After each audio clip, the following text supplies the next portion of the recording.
Okay, stay with me here because what I'm about to tell you is going to sound completely backward, counterintuitive, maybe even absurd. But once you see the full picture, once you understand the actual mechanics at play, it's going to flip everything you thought you knew about the Greenland situation on its head. President Trump is threatening tariffs against 8 European countries. He's talking about military force. He's calling Greenland a national security imperative.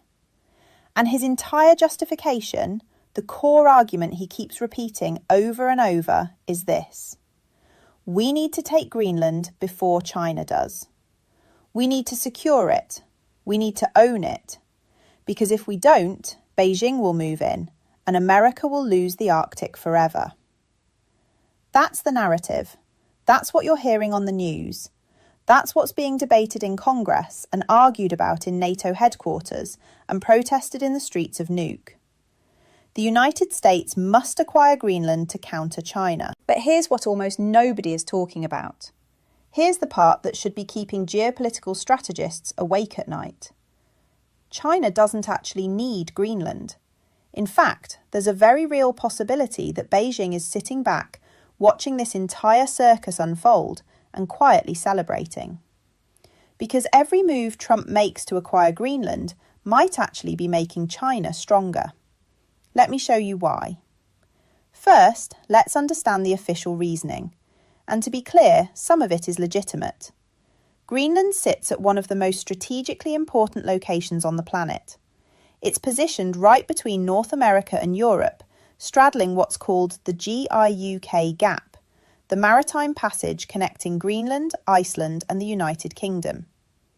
During the Cold War, NATO forces used this passage to track Soviet submarines moving into the North Atlantic.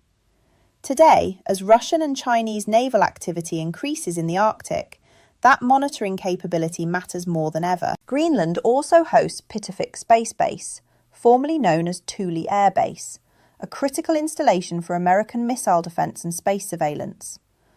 The United States has maintained a military presence there since World War II, under agreements with Denmark. It's part of America's early warning system against ballistic missile attacks. Then there are the resources. Greenland holds massive deposits of rare earth elements, the minerals essential for everything from smartphones to electric vehicles to advanced weapon systems.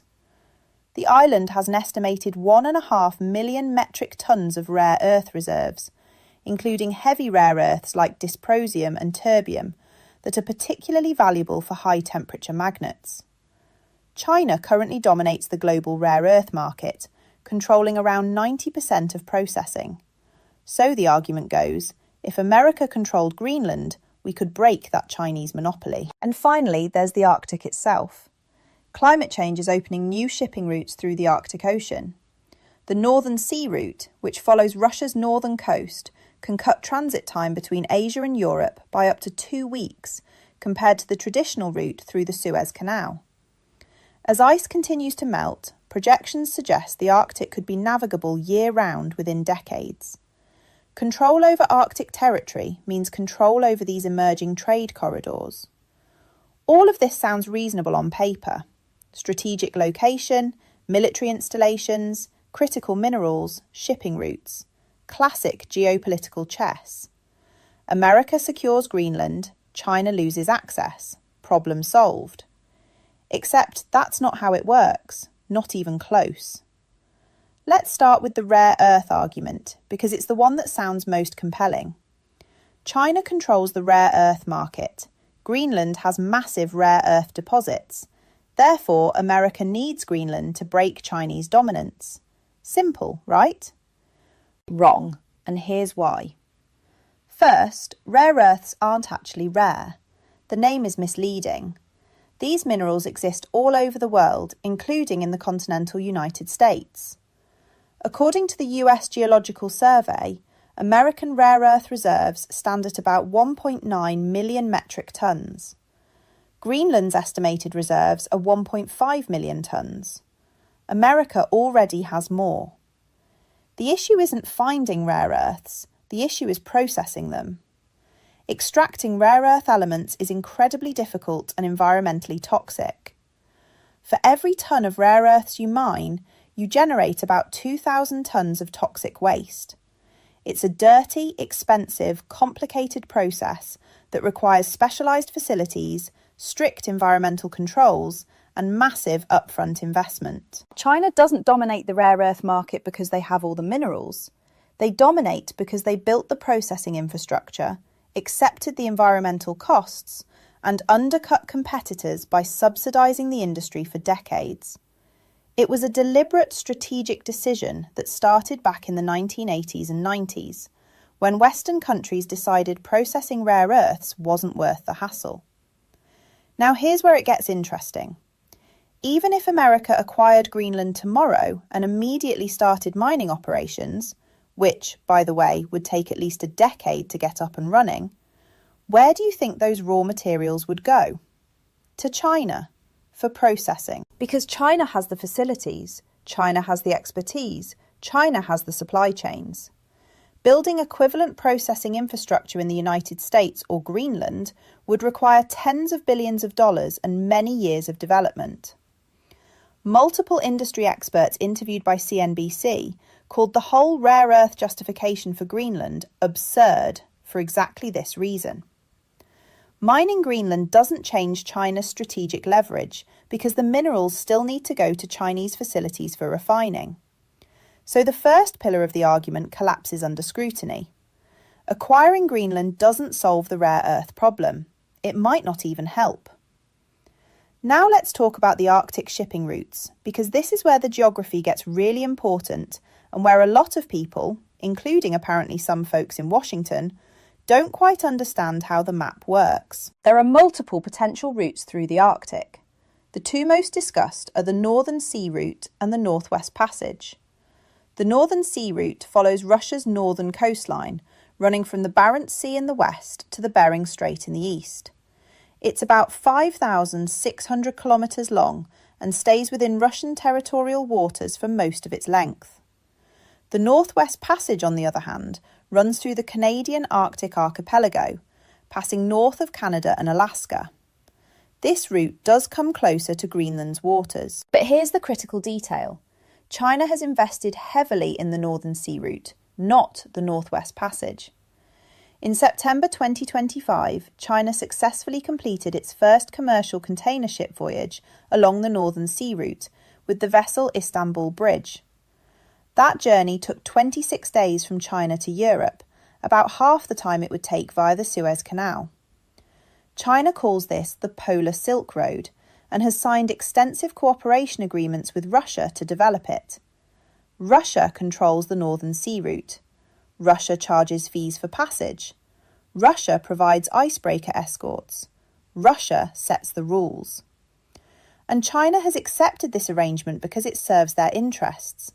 The route cuts straight across the top of Siberia, nowhere near Greenland. Even if the United States owned Greenland outright, it wouldn't give Washington any meaningful control over the shipping route China actually cares about.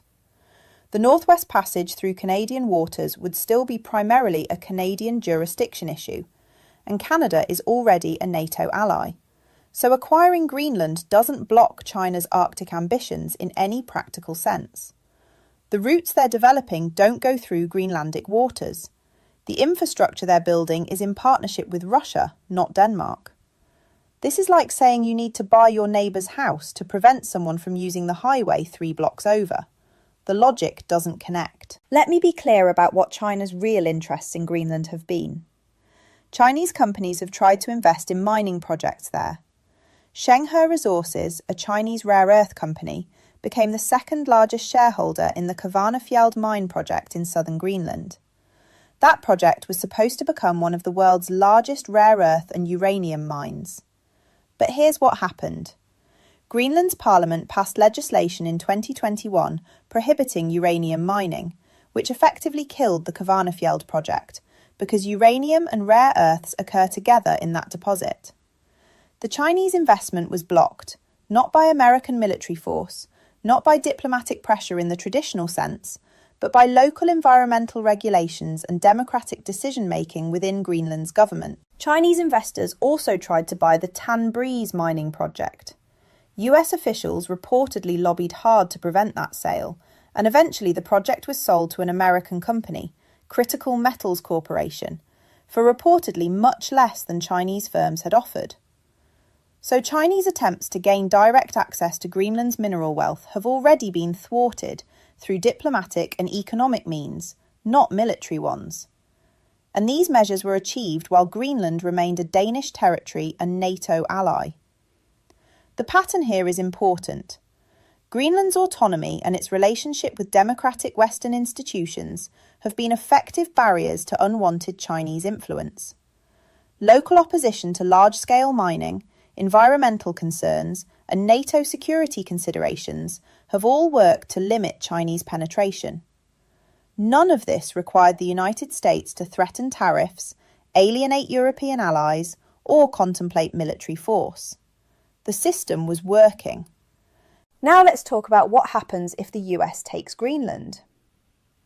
This is where we get to the paradox. The question isn't whether acquiring Greenland would benefit America. The question is whether it would benefit China. And the answer, I'm about to argue, is yes, potentially enormously. Let's walk through what's actually happening right now in real time as Trump pursues this Greenland acquisition strategy. First, NATO is fracturing. The Danish Prime Minister, Mette Frederiksen, has stated bluntly that if the United States attacks Greenland, it would mean the end of NATO. European leaders have issued joint statements expressing alarm. 8 countries, Denmark, Norway, Sweden, France, Germany, the United Kingdom, the Netherlands and Finland, are now facing US tariff threats unless they support America's acquisition of Greenland. Think about what this means for China. For decades, one of Beijing's strategic challenges has been NATO's cohesion. The alliance represents the combined military and economic power of the United States and Europe working in coordination. It's a massive obstacle to Chinese ambitions in multiple regions. China has struggled to drive wedges between America and Europe, to create divisions, to weaken the alliance's effectiveness. And now the United States is doing it for them. By threatening allies, by imposing tariffs on partners, by suggesting military force against a NATO member's territory, Trump is accomplishing what Xi Jinping never could. He's turning America's closest allies into adversaries. Every European defence minister who now has to explain to their parliament why they should continue trusting American security guarantees. Every German business leader wondering if economic ties with the US are reliable. Every French voter questioning whether NATO serves their interests. That's strategic gold for China. Second, this Greenland saga is consuming enormous American political capital and attention. Congress is debating it. The White House is focused on it. Defense officials are planning for it. Diplomats are managing the fallout. Media coverage is dominated by it. Meanwhile, what's happening in the South China Sea? What's the status of Taiwan? What about Chinese influence operations in Africa, Latin America, Southeast Asia? What about Beijing's technological advances, their military modernization, their strategic partnerships? The more time and energy America spends on Greenland, the less focus there is on issues that actually threaten Chinese interests. It's a massive distraction wrapped in a national security justification. Third, let's talk about money. Estimates for purchasing Greenland range from $500 billion to $700 billion. Even the low end of that range represents an astronomical cost. For context, the entire annual US defence budget is around $800 billion. Where does that money go? To Denmark, presumably. And what doesn't it go toward? Everything else. Infrastructure in the United States, shipbuilding for the Navy, hypersonic missile development, cyber defence capabilities, semiconductor manufacturing, all the actual tools of strategic competition with China. Even if Greenland were free, the cost of developing it would be staggering. The infrastructure barely exists. There are no rail lines connecting mining sites to ports, no deep water facilities capable of handling large commercial vessels in most locations, no power grid sufficient for industrial-scale operations. Building all of that in Arctic conditions, on mountainous terrain, with limited labour pools, would cost hundreds of billions more. That's money not spent countering China where it matters. Fourth, and this might be the most important point, acquiring Greenland through intimidation, threats, or force fundamentally undermines America's soft power advantage. One of the key differences between the United States and China on the global stage has been that America is seen as a defender of international law, sovereignty, and rules-based order, while China is increasingly viewed as an aggressive, expansionist power willing to ignore international norms when convenient. That perception matters. It's why countries in Southeast Asia seek American military partnerships even while maintaining economic ties with China. It's why European nations, despite economic dependence on Chinese trade, align with American strategic priorities. It's why smaller nations trust American security commitments. But what happens when the United States threatens military action against an allied democracy's territory? When Washington imposes economic coercion to force territorial transfers? When an American president suggests that might makes right in international affairs? The narrative flips. Suddenly, China can point to American behaviour and say, see, they're no different than us. They claim to support sovereignty and international law, but only when it suits them. Beijing has already started making exactly this argument. Chinese Foreign Ministry spokesperson Mao Ning said the US should not pursue its own interests by using other countries as a pretext. China's state media has been highlighting the hypocrisy. America condemns Chinese actions in the South China Sea while threatening to seize Allied territory in the Arctic. Every country watching this situation is recalculating. If the United States is willing to pressure Denmark, a loyal NATO ally, what does that mean for other partners? Can American security commitments be trusted? Are there limits to how far Washington will go? The Greenland independence paradox. Here's another layer most analysis misses. Greenland is pursuing independence. The island has been self-governing since 2009, with the right to declare independence through referendum. Independence from Denmark is a major political issue within Greenland. If Greenland becomes independent while remaining aligned with the West, it's actually a better outcome for American interests than annexation. An independent Greenland could maintain close security cooperation with the United States through bilateral agreements, similar to what the US has with many Pacific Island nations. It could host American military installations. It could coordinate on Arctic security. And it could do all of this while maintaining legitimacy in international forums. But Trump's aggressive approach is poisoning that possibility. Greenlanders are not interested in becoming Americans. Polls show overwhelming opposition to US acquisition. Protests in Nuuk have featured signs explicitly rejecting American control. The Premier of Greenland, Mute Borup Agede, has stated unequivocally, Greenland is ours. We are not for sale and will never be for sale. The more pressure the United States applies, the more Greenlanders will resist any form of American involvement, even cooperative partnerships that would genuinely serve both parties' interests. And if Greenland's path to independence becomes complicated by American antagonism, if the process gets delayed or derailed, who benefits? Potentially China. Because an unsettled, disputed status for Greenland creates exactly the kind of ambiguity that Beijing can exploit. Not through direct control, but through economic influence, through supporting independence movements as a counterweight to American pressure, through offering investment that desperate governments might accept. Imagine you're a strategic planner in Beijing. You've been working for years to counter American influence in the Arctic. You've been trying to weaken NATO. You've been attempting to distract Washington from your activities in Asia. You've been building narratives about American imperialism to undermine US soft power globally. And then Donald Trump announces he wants to buy Greenland. Better yet, he threatens military force. Even better, he imposes tariffs on European allies who resist.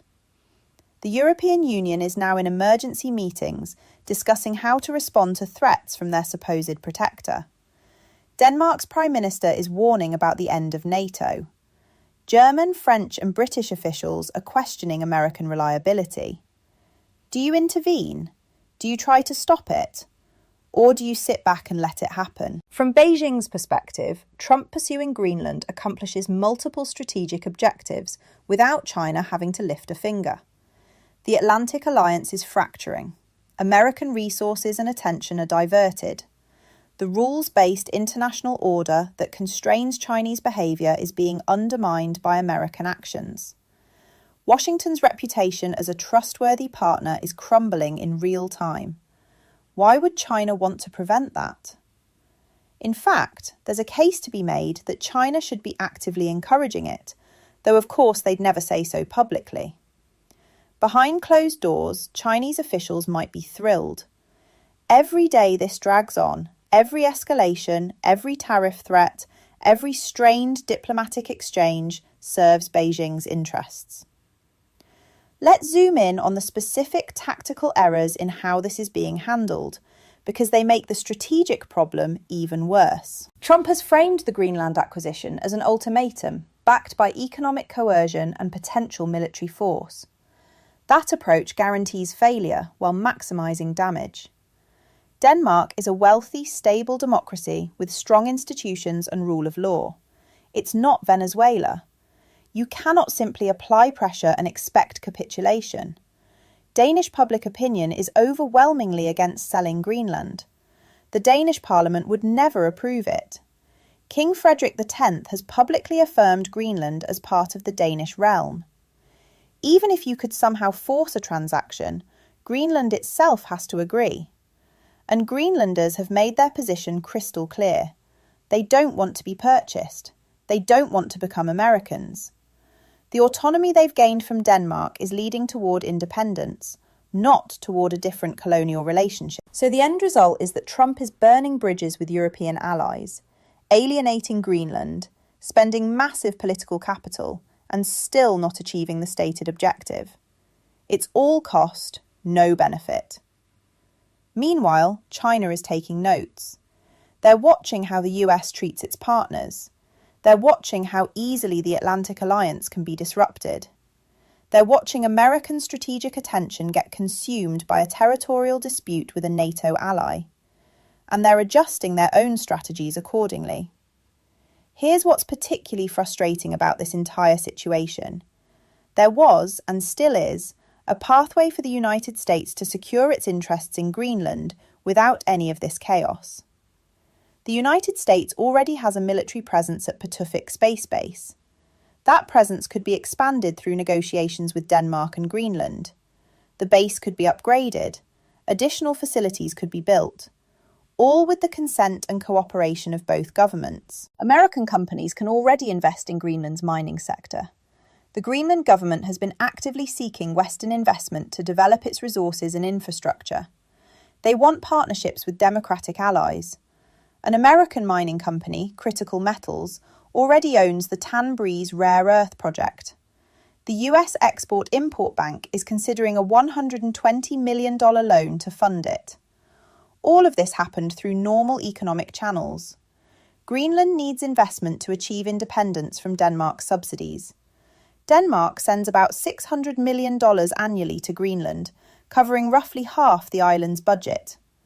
Mining, tourism and other industries need development. That requires capital, technical expertise and infrastructure. The United States could have been Greenland's partner in that development. Washington could have offered comprehensive investment packages, technical assistance, infrastructure development, security cooperation, all framed as supporting Greenland's democratic governance and eventual independence.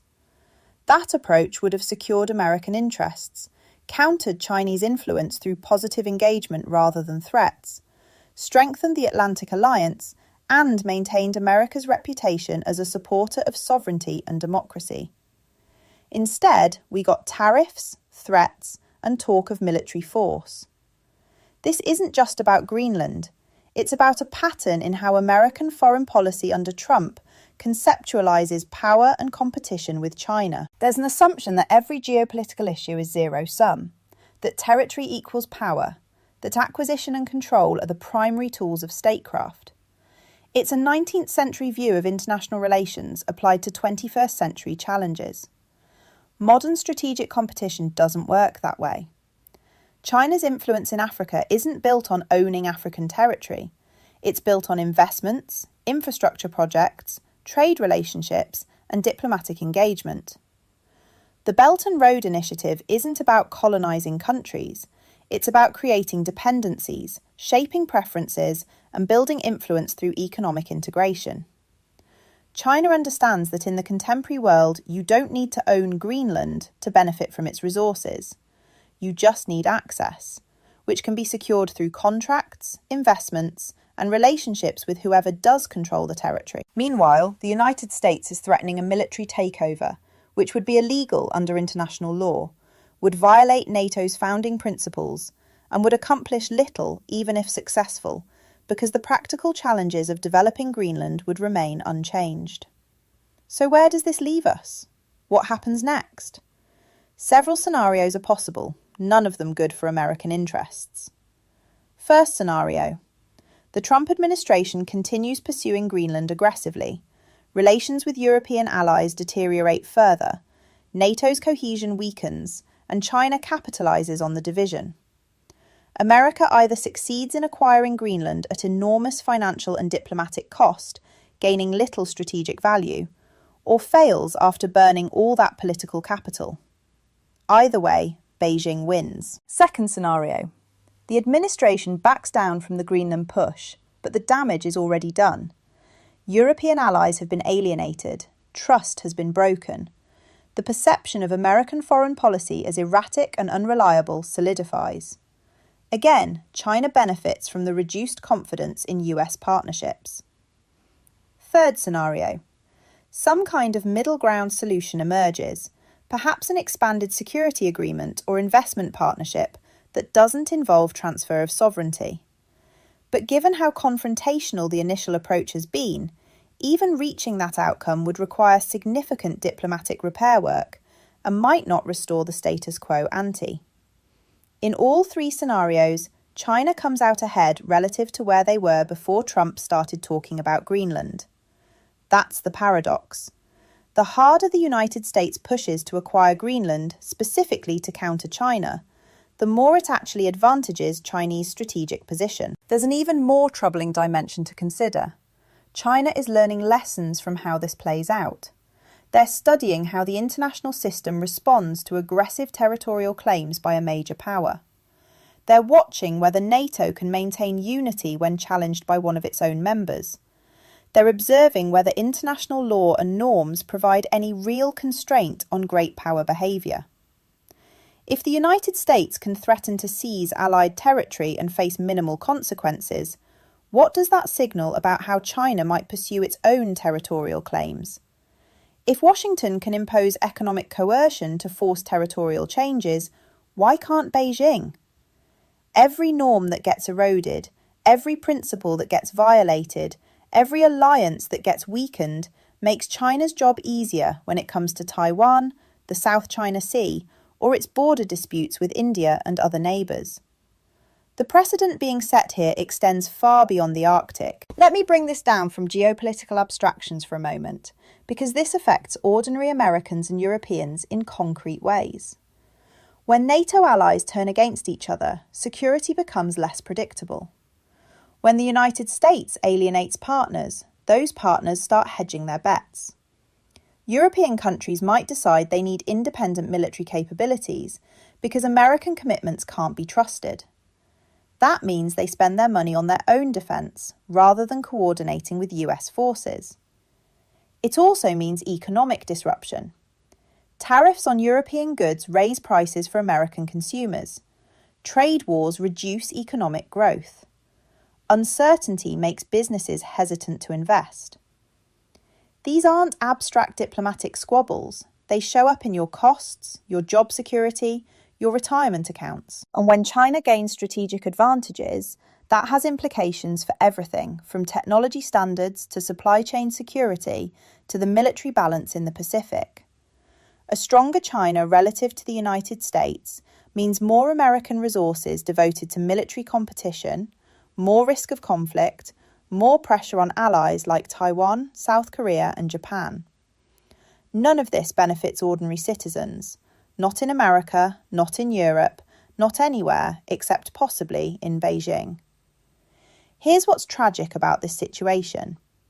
There was a version of events where the United States could have genuinely countered Chinese influence in the Arctic, strengthened the Atlantic Alliance, and secured American interests. That version involved patient diplomacy, investment partnerships, security cooperation, supporting Greenland's democratic development and eventual independence, working through NATO to coordinate Arctic strategy, helping European allies build their own capabilities to monitor and respond to Russian and Chinese activities in the region. It involved recognising that modern strategic competition isn't about territorial conquest, it's about influence, partnerships, and the ability to shape outcomes through positive engagement. It involved understanding that America's greatest advantage over China isn't raw power, it's the attractiveness of the American model, the strength of democratic alliances, and the credibility of commitments to international law and sovereignty. All of those advantages are being squandered in pursuit of a goal, acquiring Greenland, that wouldn't even accomplish its stated purpose of countering China. Here's the bottom line, the uncomfortable truth that needs to be said clearly. If you wanted to design a policy that would benefit China while claiming to counter China, you'd struggle to do better than Trump's Greenland strategy. Fracture NATO? Check. Distract American attention from Asia? Check. Undermine faith in American partnerships? Check. Damage US soft power and moral authority? Check. Waste enormous resources on symbolic territorial acquisition? Check. Create precedents that justify Chinese territorial aggression? Check. China doesn't need to invest in Greenland if the United States is doing Beijing's strategic work for them. This doesn't mean there are no legitimate concerns about the Arctic or about Chinese activities there, or about ensuring that Greenland remains aligned with Western interests. Those concerns are real, but the way to address them isn't through threats, coercion, and unilateral action against allies. That approach is precisely backward. It achieves the opposite of what it claims to pursue. If I were advising a president who genuinely wanted to counter Chinese influence in the Arctic and secure American interests, here's what I'd recommend. 1. Dramatically increase investment in American rare earth processing capabilities. If China's dominance of that sector is the real concern, address it directly. Subsidise domestic processing, offer incentives for companies to build facilities, partner with allies like Australia, Canada, and European nations to create alternative supply chains. This is less dramatic than trying to buy Greenland, but it would actually solve the problem. 2. Propose a comprehensive Arctic partnership agreement with Nordic allies, bringing together the United States, Canada, Denmark, Norway, Iceland, Sweden, and Finland to coordinate on security, environmental protection, and economic development. Make it attractive for Greenland to participate as either a Danish territory or eventually as an independent nation. 3. Offer Greenland a major investment package focused on infrastructure, renewable energy, telecommunications, and sustainable development. Make it clear that this comes with no strings attached regarding sovereignty. Position the United States as a partner in Greenland's future rather than a would-be owner. 4. Strengthen the existing security relationship. Upgrade Patufik's space base. Propose joint exercises in Arctic environments. Offer to help Denmark and Greenland develop their own Arctic monitoring capabilities, all with their full consent and cooperation. 5. Build a coalition specifically focused on rare earth supply chain diversification. Work with allies to develop multiple mining and processing sites globally, reducing dependence on any single source, including China. 6. support Greenland's eventual independence through diplomatic recognition and economic assistance, framed as backing democratic self-determination. An independent Greenland, aligned with Western interests, serves American objectives better than a coerced annexation. None of these approaches makes for dramatic cable news coverage. They don't involve threats or ultimatums. They require patience and sustained commitment rather than grand gestures. But they would actually work. They would genuinely counter Chinese influence. They would strengthen alliances rather than destroying them. And they wouldn't hand Beijing the strategic gift of a fractured NATO. This whole saga raises a fundamental question about American foreign policy in the era of great power competition. Does the United States understand what competition with China actually requires? It's not about territorial acquisition. It's not about displays of dominance. It's not about unilateral action and the imposition of American will. It's about building and maintaining coalitions. It's about demonstrating the superiority of democratic governance and market economics. It's about being a reliable partner. It's about long-term strategic thinking rather than short-term wins. China is playing a patient game. They're building relationships over decades. They're making investments that won't pay off for years. They're willing to accept short-term costs for long-term positioning. The Belt and Road Initiative didn't start showing returns immediately. China's patient cultivation of relationships in Africa took decades to bear fruit. Their technological advancement came from sustained investment in education and R&D, not quick fixes. Meanwhile, American policy increasingly operates on news cycles, grand pronouncements, dramatic gestures, threats and ultimatums, designed for domestic political consumption rather than strategic effectiveness. That approach won't win a long-term competition with China. It won't counter Beijing's patient strategy, and it certainly won't secure American interests in the Arctic or anywhere else. Look, I know Greenland can seem like a remote issue, a frozen island most Americans couldn't find on a map, a diplomatic dispute that doesn't affect daily life. But this story matters because it reveals something crucial about how power works in the modern world, about what makes countries secure, about how strategic competition actually plays out. The paradox of the Greenland situation, that trying to acquire it to counter China might actually benefit China, isn't just about this one island or this one policy. It's a window into a deeper problem in how American foreign policy is being conducted. When you threaten allies to prevent adversaries from gaining influence, you hand those adversaries exactly what they want. When you undermine the very alliances that form the foundation of your strategic position, you weaken yourself far more than any external rival could.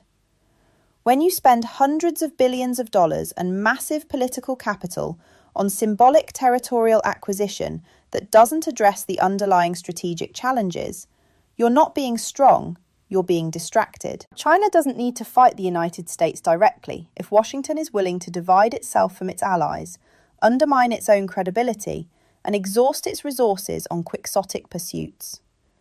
The Greenland saga is teaching Beijing that they don't need complex strategies to weaken American global position. They just need to let Trump keep talking. So what happens now? As I'm recording this, the situation is still unfolding. Trump has announced tariffs. European allies are coordinating responses. Denmark is increasing defence spending in Greenland.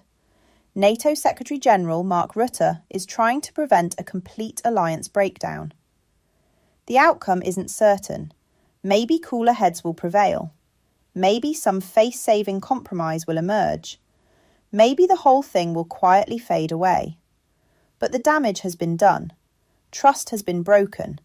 Allies are questioning American reliability.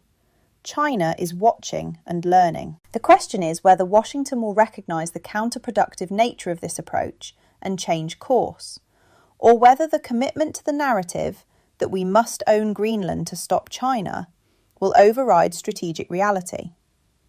Because here's what should be obvious by now. The narrative is wrong. Owning Greenland wouldn't stop China. The routes Beijing cares about don't go through Greenland. The processing capabilities that matter are in China regardless of where you mine the ore. The strategic competition that counts is about influence and partnerships, not territorial control. Meanwhile, the pursuit of Greenland is accomplishing what Chinese strategists could only dream of: dividing NATO, distracting American focus, undermining democratic norms, and damaging American credibility. If Beijing had the power to design American foreign policy to serve Chinese interests, they couldn't do much better than what Trump is currently implementing. That's the paradox. That's what nobody's talking about. That's why this matters. Let me leave you with this thought. Strategy isn't about good intentions. It's not about tough rhetoric or grand pronouncements. It's about whether your actions actually achieve your stated objectives. If your goal is to counter Chinese influence in the Arctic, and the result is a fractured NATO, alienated allies, wasted resources, and damaged credibility, then your strategy has failed regardless of how forceful you sound. If your goal is to secure rare earth supplies and your approach doesn't actually solve the processing problem, then you've missed the point. If your goal is to prevent China from gaining Arctic access and the route they're developing doesn't go through the territory you're trying to acquire, then you're not even playing the same game. The United States has genuine strategic challenges in competing with China. The Arctic is genuinely important. Greenland is genuinely situated at a critical location. Rare earths genuinely matter. But the way to address these challenges isn't through coercion, threats, and unilateral territorial acquisition. That approach serves Chinese interests while undermining American ones. Sometimes the hardest thing in strategy is recognizing when your actions contradict your goals. When you're so committed to a particular approach that you can't see how it's backfiring. When the story you're telling yourself prevents you from seeing the actual dynamics at play. The Greenland situation is one of those moments. The United States is pursuing a policy that claims to counter China while potentially doing Beijing's work for them. That's the paradox. That's the story almost nobody is telling. And that's why this matters far beyond one frozen island in the Arctic. If you found this analysis useful, if it helped you understand the deeper dynamics at play, consider subscribing to the channel. We're going to keep tracking how this situation develops, what it means for American foreign policy, and how it shapes the broader competition with China. Because understanding what's really happening, beyond the headlines and the rhetoric, is the first step toward demanding better strategy from our leaders. Thanks for watching.